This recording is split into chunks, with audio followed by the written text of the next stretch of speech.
This game's a masterpiece. Bayonetta is one of those games you look at and think would be extremely popular, but nah, if you ask anyone on the street if they'd played Bayonetta, they'd think you're talking about Smash 4 and shoot you dead. One of the reasons I don't think this game is that popular is if you're playing this on the big screen and your mum walks in and sees, yeah, she's gonna think you're a little bit weird. This game to me is really similar to an anime I used to really like. I know what it looks like, just wait, chill. I like Kill la Kill because of its fast-paced action, ridiculously stupid story, and its insane soundtrack. What's this I hear about you putting on your wedding dress?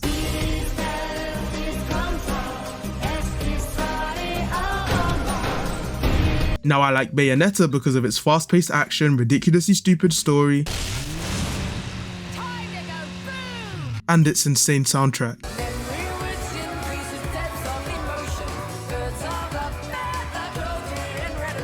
And this song's not even from the real game, it's from a slot machine of all things. Anyways, Bayonetta is one of the best games I've ever played, so without further ado, let's head straight in. Bayonetta was developed by Platinum Games and directed by Hideki Kamiya, who developed the original Devil May Cry. Similar to Devil May Cry, Bayonetta is a fast-paced, stylish action game under the subgenre hack and slash. Though Bayonetta was very well received on launch, it just wasn't that popular because hack and slash is just a niche genre. Hack and slash games are very hard to create and are just complicated games to get into compared to others. Obviously, you got your big titles like DMC, God of War, and Nier, but there are a plethora of smaller titles that fly under people's radars that are also great. Bayonetta's big focus is its style, and this can be seen from the gameplay to even the character's design itself. Bayonetta is an Umbran witch, so in addition to being 8 foot tall, she's sporting 4 guns, 2 being on her feet. She can summon demons with her hair, and she has the ability to... oh my god, I bit my tongue. She has the ability to control time itself. She's just badass in general too. Bust a cap in yo ass. Sometimes. The cutscenes are filmed with this stylistic film noir aesthetic, and along with being a smart way to cut down on animation time, these really suit the game's entire theme. Bayonetta feels like a comedy crime drama. I love that this game doesn't take its tone too seriously, it adds a lot to its charm. The characters are great too. You have Enzo, he's mainly here for comic relief, but he's goated either way. There's this mysterious child, take a while to guess who she is, I promise you you're wrong. And finally we got Luca, who's white, but I'll be referring to him as light skin the whole game. Moving on from the characters, the gameplay itself is mainly focused on exploration and combat. So one problem hack and slash games have is that they're fundamentally repetitive. Now I know all games commonly have a pattern, but it's felt worse than hack and slash games. At its core, it's just constantly fighting hordes upon hordes upon hordes of enemies, and even if the combat is the best thing ever, it'll eventually get stale. What Bayonetta does to combat this is having a wide variety of enemies and set pieces. The enemy variety in Bayonetta is quite wide, and on top of that, the enemies have intricate patterns and depth to them. For example, sometimes you just mow through an enemy, but other times that same enemy can't be stunned and can release a massive counter attack if you're not careful. Each level has cool set pieces and action sequences, some being good and others being really fucking bad, but oh boy, we'll get to that later. In general though, this game is really good at keeping the action fresh, and speaking of action, the game throws you straight into it. So we get a couple of intro sentences and then bam, right into the action. The game kicks off by sending us straight into a sequence where we are jumped by angels on this falling clock tower. Here we meet Jeanne, who's another Umbra witch, and she joins us in fighting these angels. We don't get to see her for long though, since her and Bayonetta fall to what seems to be their end. We cut to the present day where we see some pretty creative establishing shots. They even highlighted them just in case you missed it. Here we meet Enzo. Even old Eggman the Destroyer gets scrambled in the end, right? I have no clue what he's talking about, honestly. You better make sure I'm dead. This whole opening sequence is just her slapping the fuck out of everything. Do you naughty little angels deserve a good spanking?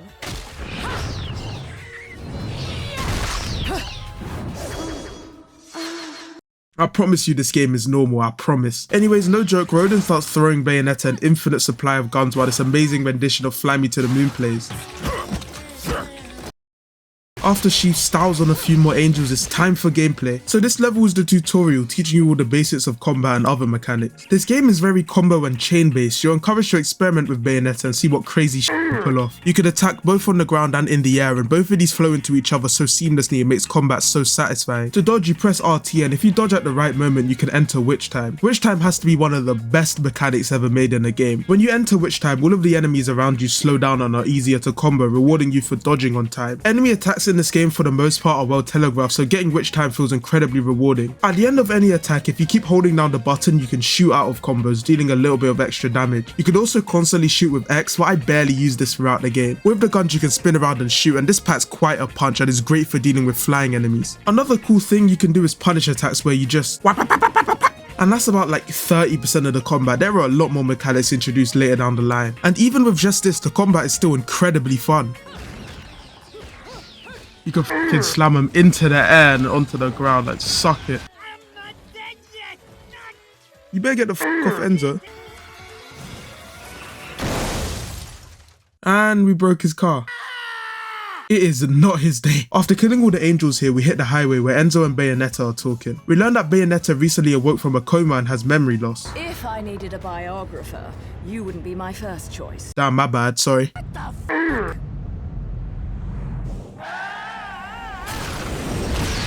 After an entire plane crashes into us, we reunite with Jean and enter the last part of this level. Oh, where are you going, Bayonetta? My controller disconnected. This part introduces torture attacks, which is basically a stylish way of killing an enemy. As you do damage, the magic gauge on the top left fills up, and when it's full enough, you can do a torture attack. When you do a torture attack, you have to mash a button to deal more damage and effectively one-shot most enemies. These attacks are very cool to do.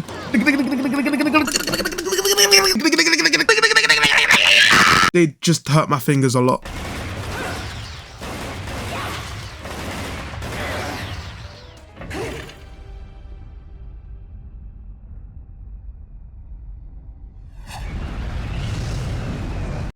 And she's gone. After that encounter, we enter the gates of hell, which is Rodin's bar. He has a very important gift for Bayonetta.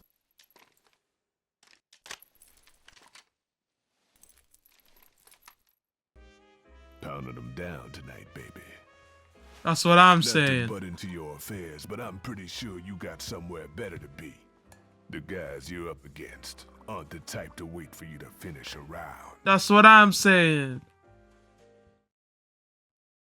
So levels are split into different verses, which is basically the separate parts of a level. When you beat a verse, you get a medal based on how well you did, pure platinum being the best and stone being the worst. The combos you did, the time spent on the verse, and how much damage you took all goes towards the ranking. At the end of each level, the game tallies up all of these medals into an award to tell you how well you did. I got platinum obviously because I'm the best player of all time. I should have been a pole dancer. Did you know this game comes with a free aim trainer? Yeah, so after beating a stage, you enter Angel Attack, which is a fun minigame section where you get to shoot angels in an arcade-styled game. The more you kill, the more points you get, and these can be exchanged for halos or spent in a shop. So now we're flying to Europe in the most inefficient way ever. I don't know why we're going backwards over Russia. We get a bit of exposition from Enzo, something about a gem being sold on the black market. Bayonetta then starts to flashback. Naturally, after flashing back to what seems to be traumatic events, she...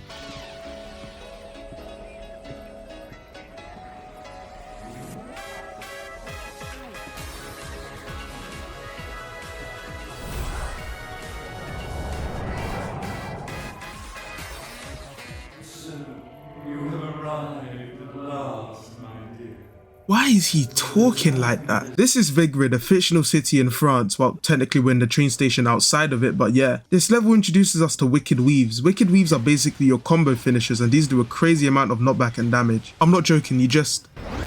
Another thing this level introduces is witch time sections. You interact with these statues, get the timing right, and boom, you get to run across water. These witch time statues return a lot in the game. These are mainly used for puzzles.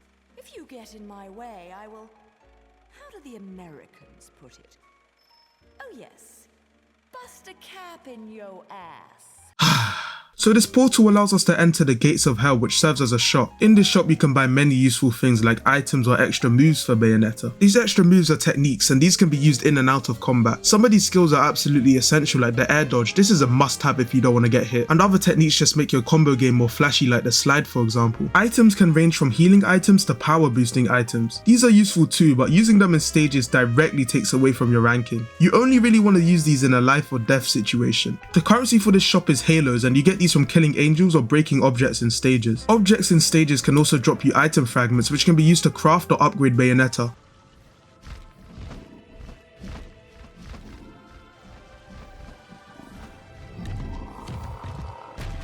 These motherfuckers are about to jump me. So another thing introduced is Angel's weaponry. At any point you can pick up an Angel's weapon that they drop and use it against them. These completely override Bayonetta's default moveset, but this is more than made up for by the sheer amount of different ones you can pick up and use in this game. My personal favourite one is this pole dancing one, I like to call it, because you can just shred enemies around you.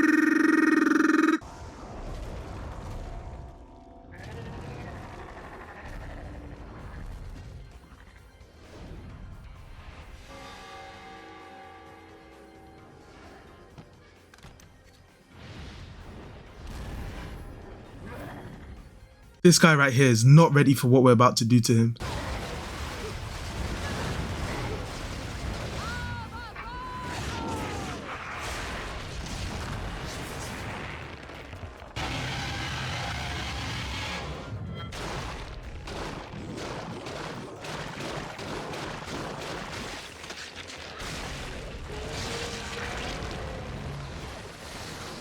Okay, let me break that down. These are climax sections where Bayonetta uses her hair, which is also her clothes by the way, to summon a massive demon to destroy larger angels like these ones here. You have to mash the fuck out of a button until your fingers break, and when they do, you can just... These parts are unforgiving as hell. I don't even have the fingers for this first guy.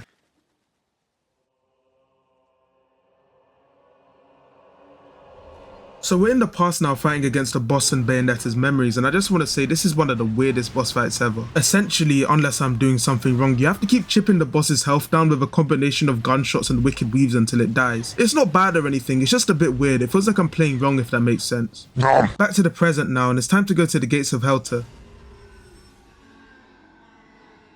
Where'd he go? Oh, okay, he's back. He went to create a weapon for us, the Onyx Roses. These are shotguns that deal quite a bit of close range damage. So yeah, in this game you can use multiple weapons, with many more being unlockable later down the line. All weapons in this game are pretty good, and you can switch between loadouts at any time. We got another mini boss to fight, and this one hates this bridge for some reason.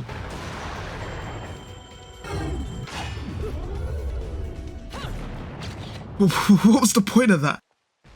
Oh, okay, he's back for round 2. I really like this second part of the fight. You're basically on a time limit. The more time you take, the more he destroys the ground around you. He's still pretty easy though. One witch time and he's cooked. Bonk! Time to climax.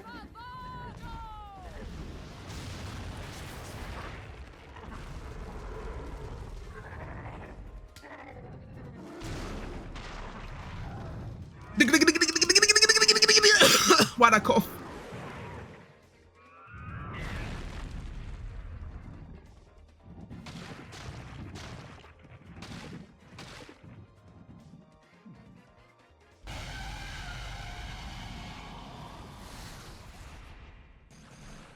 I got a platinum. Platinum like the games! You've already disappointed me.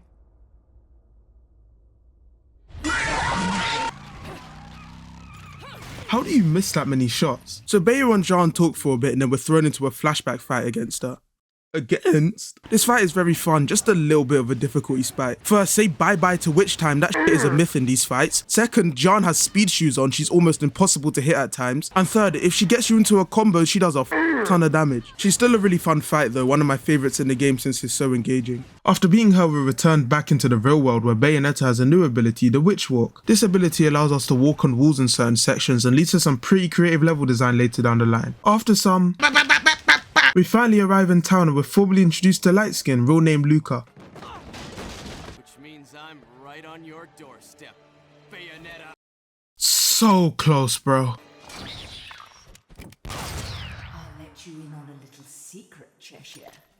The name is Luke.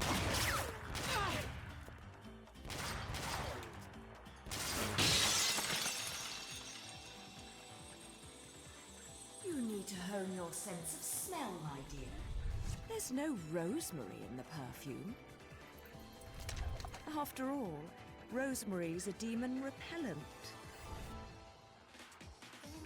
Now's actually a great time to talk about the music. The theme playing right now is one of the best songs I've ever heard, Mysterious Destiny. This song is basically a theme song and it plays in a lot of sections in this game, but I never get tired of it. It's weird because the lyrics are sad, but they suit the upbeat tempo and sound of the song itself.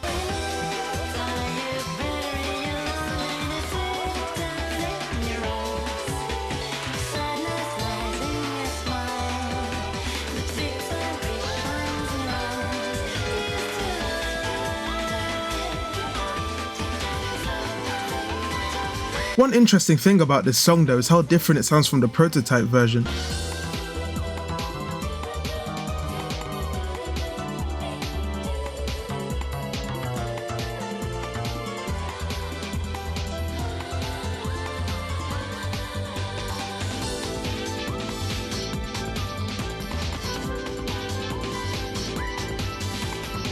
Both songs sound very, very good, but one thing I'll say is the prototype version is definitely more mysterious sounding, while this version just slaps more. Anyways, you can throw cars in this game. I missed, but it's still something cool you can do. Oh yeah, remember the guy we absolutely destroyed in the last level? Well, he's back, and I think he's starting to think straight now because he realizes he's not built for this and starts running away.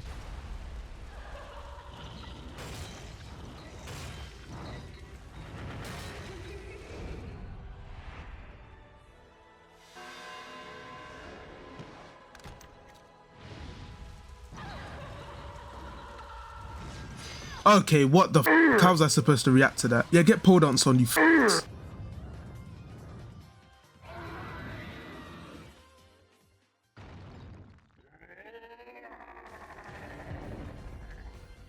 This nigga really called for backup. Climax time! I can't do that, I can't do that. How do people get to 500? After beating these guys, the sword is unlocked, and can I just say, this is a must-use weapon. Genuinely, the sword is my second favourite weapon in the game. It's so versatile and fast, and on top of that, it's surprisingly powerful too. This game's whole thing is guns, but decided to make the sword one of the most powerful weapons in the game. You've played enough hide and seek, my scurrying little friend. Did she really just pull a gun out on a child?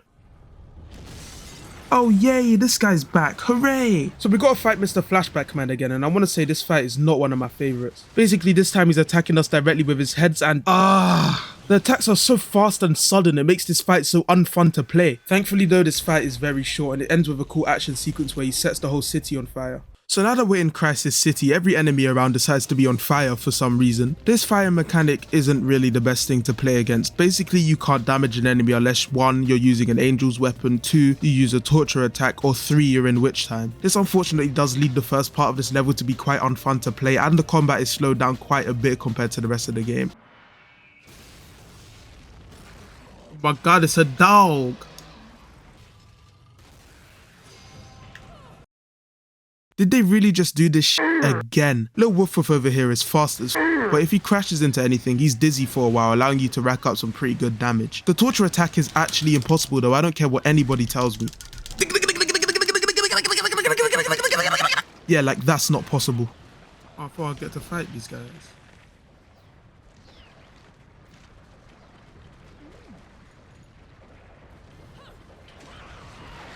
Oh, we could just do that, that works too.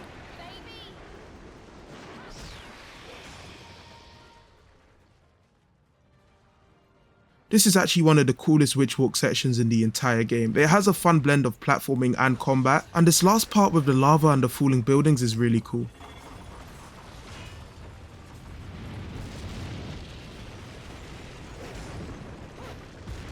This next part I couldn't explain if I wanted to though.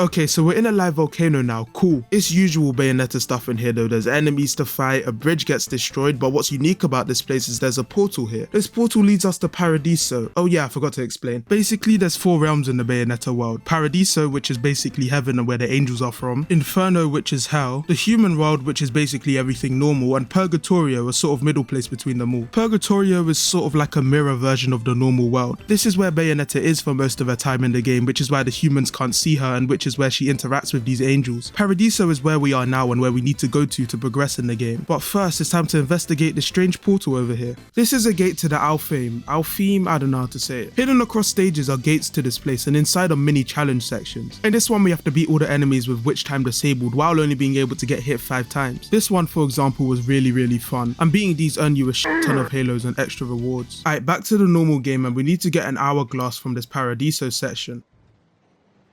Of course she pulls the lever like that, and bring it back to the normal world to reverse time so we can cross this broken bridge and progress.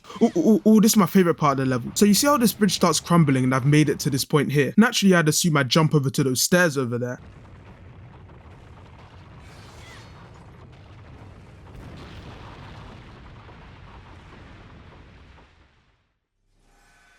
Help, that didn't work. What I was meant to do was wait until the bridge crumbles and then jump off the edge with a quick time event, my fault. That actually leads to a bigger problem that this game has. There's jump prompts that appear in other parts of the game and they just don't work properly. Okay, we got a little bit more of this level left. Oh, the moon's gone. I'm no longer Alpha Wolf.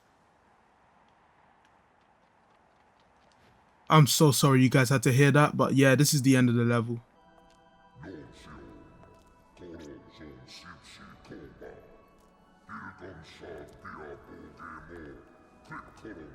This guy's back for the 3rd time.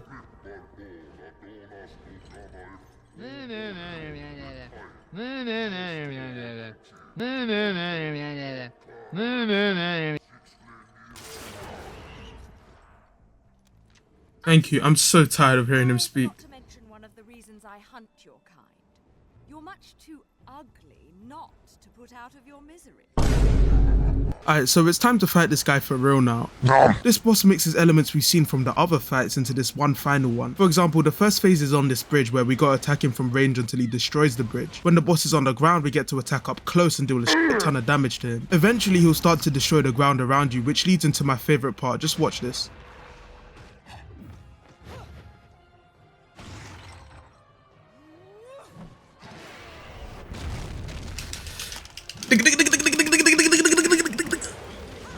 Bayonetta's strong as f. What the hell? I've got the fingers for this.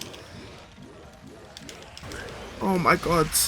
And we just ripped his head off. Oh my god. So not only do we get to ragdoll this motherfucker around, we get to rip one of his heads off. That's one thing I love about the bosses in this game. They all feel really intricate and over the top, and the game mixes up these phases a lot so it doesn't get repetitive. We get to fling around his second head too, and after ripping that one off, we get to the final phase of the boss. We must have forced humility into this guy, because the final phase is just him ramming his head into the stage repeatedly. However, since I'm the worst Bayonetta player of all time, I still managed to die. He's won. Yes.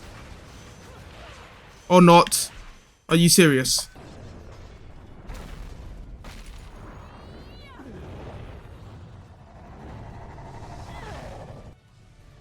Fucking surfing on a rock. Yeah, this game is not real. Oh, no, we just bombard him. Okay. You know, you're not nearly so ugly when you're screaming.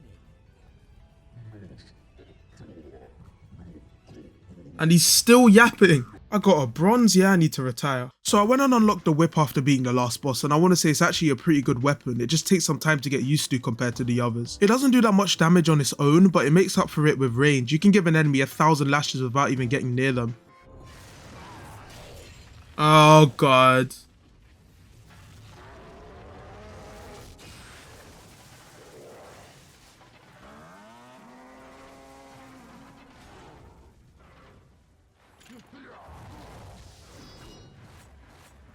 Oh god. These motherfuckers are the definition of a difficulty spike when it comes to enemies. First of all, these fuckers are fast as hell, they never stop moving. Second, if these catch you in a combo, especially the red one, say goodbye to your health bar, oh my god. And third, they take a while to kill. You have to be on your toes the entire time you're fighting them. In all realness though, they're still well designed, they don't feel cheap, they're just really difficult compared to other enemies. Obviously, since I'm the best Bayonetta player in the world, that was light work for me, but usually these guys make me want to kill myself. Bro really got a grip. Okay, let me explain light skin a little bit. Basically, as a kid, he watches his father get killed by Bayonetta, and this sends him on a wild goose chase so he can prove that she's real and get her to confess. This is why he's been following us around the entire game. It's not that serious of a plot point, it's just something I wanted to explain. That's an electric woof woof. These guys are ruthless. Having to fight multiple of these guys at the same time when they are as fast as each other and they also hit very hard is a very difficult task. And on top of all of that, the torture attack is still impossible.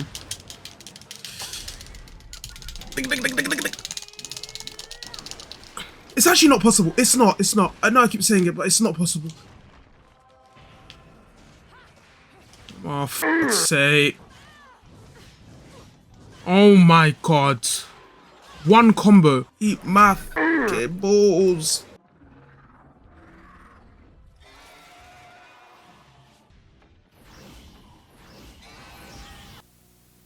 They did it again, are you serious? Yeah, just wanna say not a fan of flying enemies in these types of games. Thankfully here they're not too bad thanks to the whip. This weapon is really useful for shredding these guys. Now that that's done, let me show you the most f***ed up torture attack I've ever seen.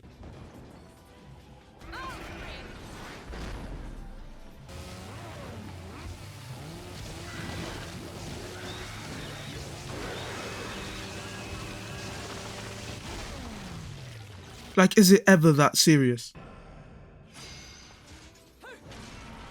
Ugh. Killing this guy first. He's so annoying. Off the wall. You're not Batman. I promise you guys I'm good at this game. It's just because I'm recording, okay? Just, yeah. So after beating Claw Enemy 455, we head outside where we're greeted by a massive storm. So here's another Altheme level, and this time we have to kill all these enemies with limited punches and kicks. I assume this one is very strategy based, but I am not built for this, so I just gave up and went back to the main level.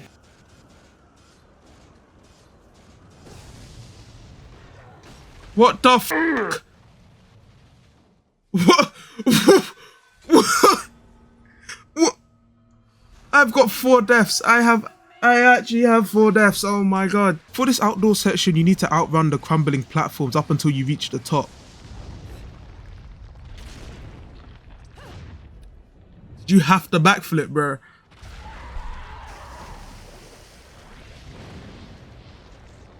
This stage has introduced like 5 new enemies to us, man. So to beat this snake thingy, you can do either one of 2 methods. You could do the lame way where you chip him down with guns until he falls over, or... There we go. Here's what you're meant to do.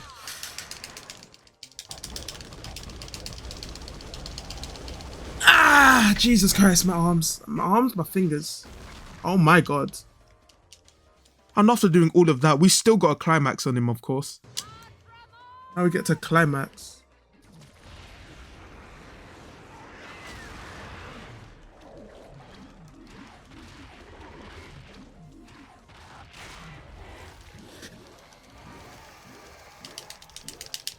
Oh, someone got Max there. I don't know how I pulled that off. Oh my god.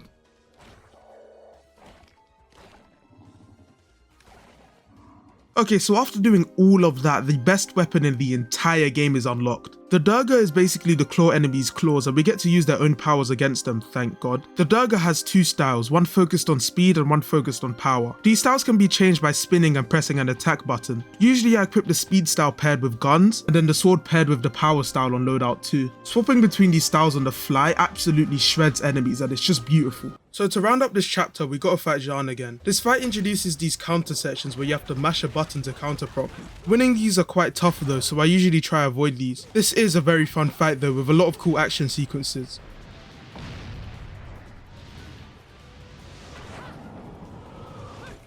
After beating her, It's a waste of my time. You're still not ready. using the "you're not ready" excuse when you just got rocked, yeah?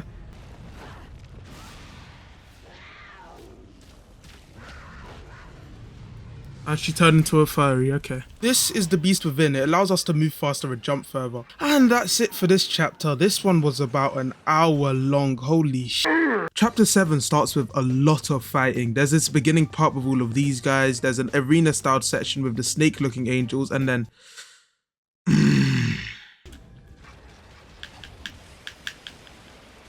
Oh my god. Best weapon in the game.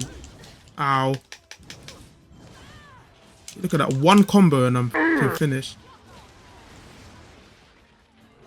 They spawned in more while I'm basically 1 HP. This is one evil game. Give me which time, please. Thank you.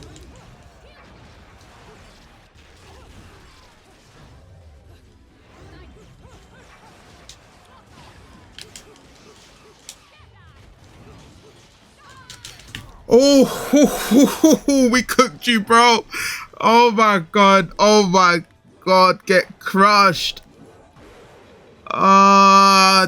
Oh, I've never been happier in my life. The chapter also has a few puzzle elements, mainly with these spiky poles and these switches. Nothing too crazy, but this next part is pretty cool. What are you boys doing in here? Come on.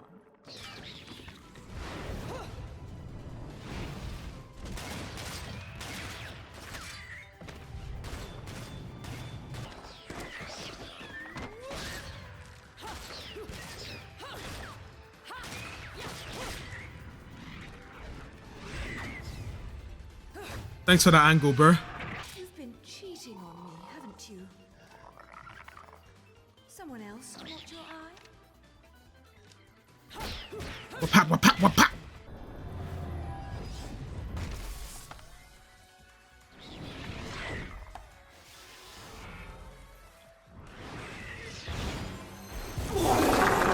This is the out-of-body mechanic where Bayonetta is using her real body to protect this child while she fights off angels here. This has no real effect on gameplay, it just makes it so that the angels can sometimes attack this shield bubble. This section is a lot of fun though, and Fly Me to the Moon is playing, so that's a bonus.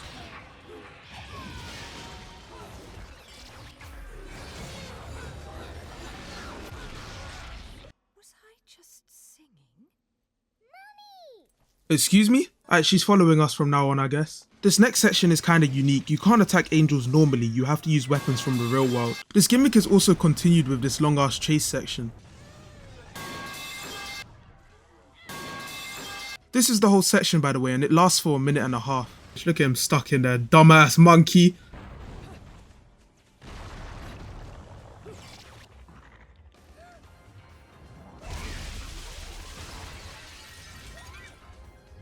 Let go of the child.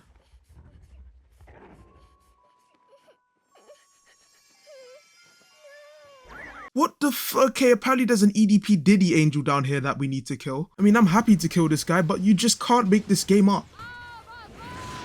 Yeah, we need to send this guy back to hell, bro. I mean, to hell. EDP. Aw.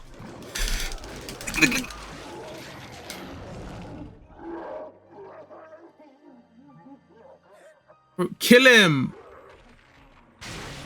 Thank you.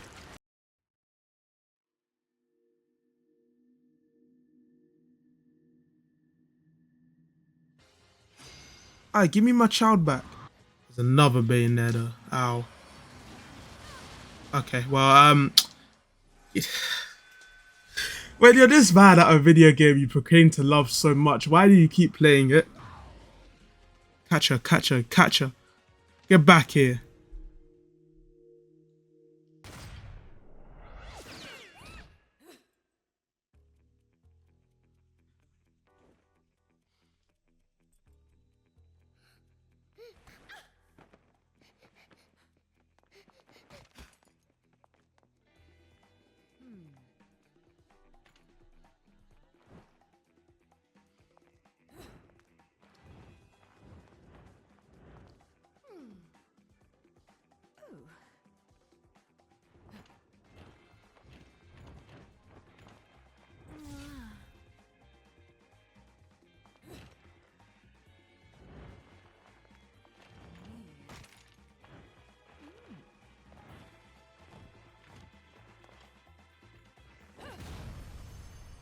Is this how women fight? Also, watch how I destroy her. Oh, you almost gonna be that.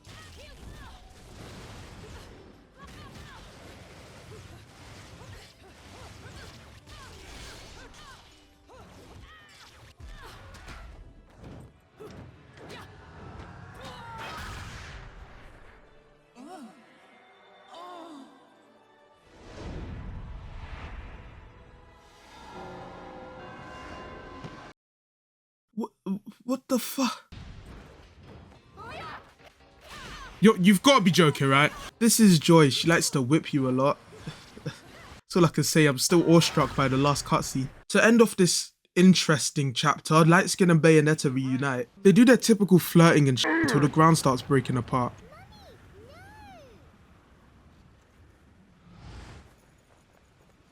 How can she see me? Because she's you, dumbass. You just gotta casually walk around flying cars. Unbothered. I feel like a fucking celebrity in this town. Real. And she's dead. See that? Everyone rushes at me like crazed fans. They still haven't figured out that I don't give autographs.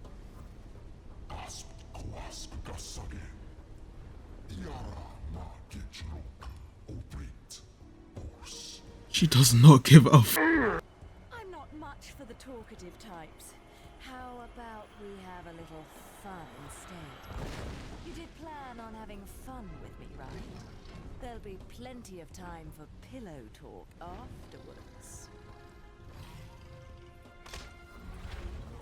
And she's just gonna throw the dog at him. Okay. So this is our next boss fight, and before we even begin, what the f am I looking at? For this one, we gotta attack the spots on his hand tentacle things until they break. He has ways to defend himself, like breaking the ground beneath you or punching the daylight out of you.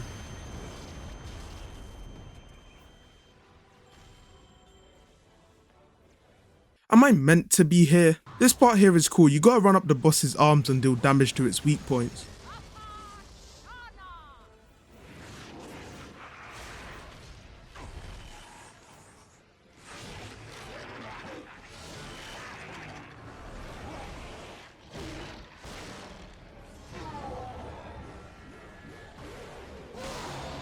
Oh, that is kinda gruesome. We really just ripped his arm off. We gotta do this one more time before entering the final phase where we need to attack multiple of his weak points, breaking him apart bit by bit. This last part with the head is pretty annoying though. The attacks feel too hard to react to at times. Just hit by something I could barely see because it blends in with the background. Am I going to be able to beat a chapter without dying? Oh my god, I suck.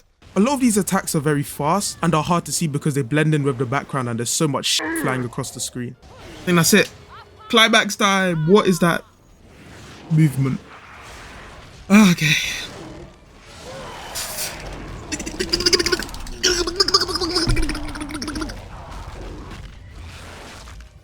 What do they want from me? I can't press buttons that fast. Ah, that is disgusting.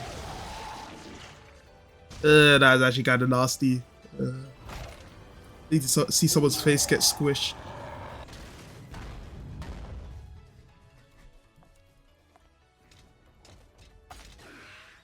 Oh, he's still alive. All done? Well, let me give you back your toy then.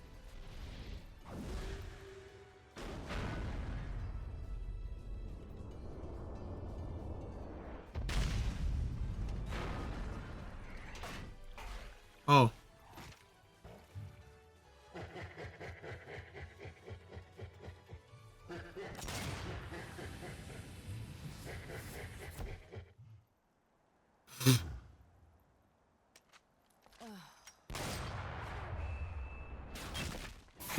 Why into the... Oh, I felt that. And I think that's actually a good point to end on. I'm sorry, I didn't want to split this video into 2 parts, but it's becoming way too hard to create for me. Trying to make a video this long and trying to be entertaining at the same time while you're still new to YouTube is actually kind of difficult to do. And if you want me to be honest, I'm kind of disappointed on how this video turned out, but I'm still hoping you guys enjoyed it for the most part. In short though, sorry for splitting this video up. Part 2's on the way soon. And while we're still here, f the claw enemies.